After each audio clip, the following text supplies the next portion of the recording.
Hi, my name is Lauren Cassidy, and I will be demonstrating interphase and mitosis, which are the two steps for cell division. So interphase is comprised of three phases, G1, S, and G2.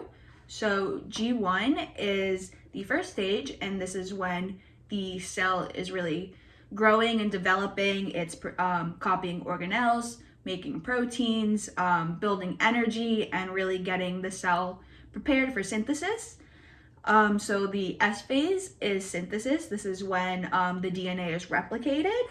So here we have our DNA being replicated, and this represents a chromosome. We have two sister chromatids connected at the centromere.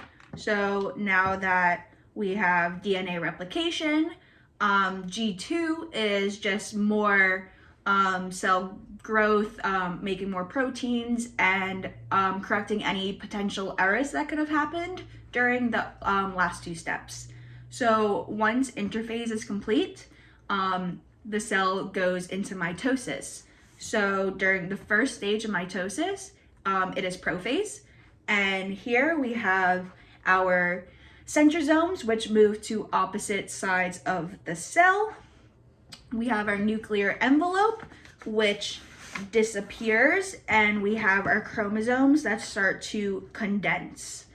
After prophase, we have prometaphase, and this is when our spindle fibers, which are made out of microtubules and connect from the centrosomes to the kinetochores of the chromosomes.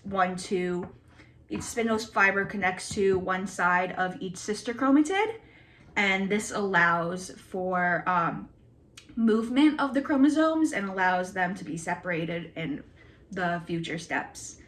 So after prometaphase, we have metaphase, and this is when the chromosomes line up along the metaphase plate, or like the equator of the cell. And again, they're still attached to the spindle fibers.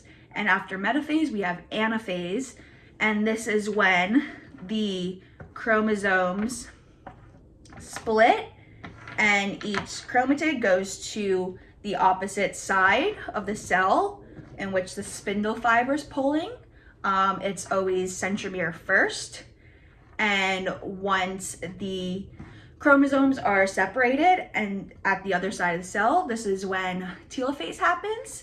And during this, the nuclear envelope begins to form around each set of chromosomes, right here and over here.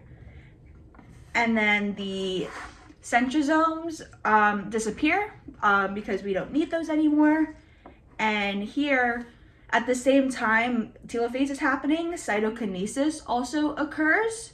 So this is when there's two different types of cytokinesis in animal cells and plant cells. So in animal cells, the cytoplasm will begin to pinch at the sides, and it will form a cleavage furrow, and eventually it will pinch off and create two separate cells. The cells will be genetically identical.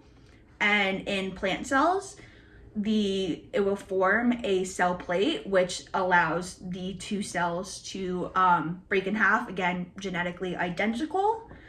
So this is the process of mitosis and cytokinesis. The biggest difference: mitosis is the division of the nucleus, and cytokinesis is the division of the cytoplasm. So that is mitosis and cell division. Thank you. Bye.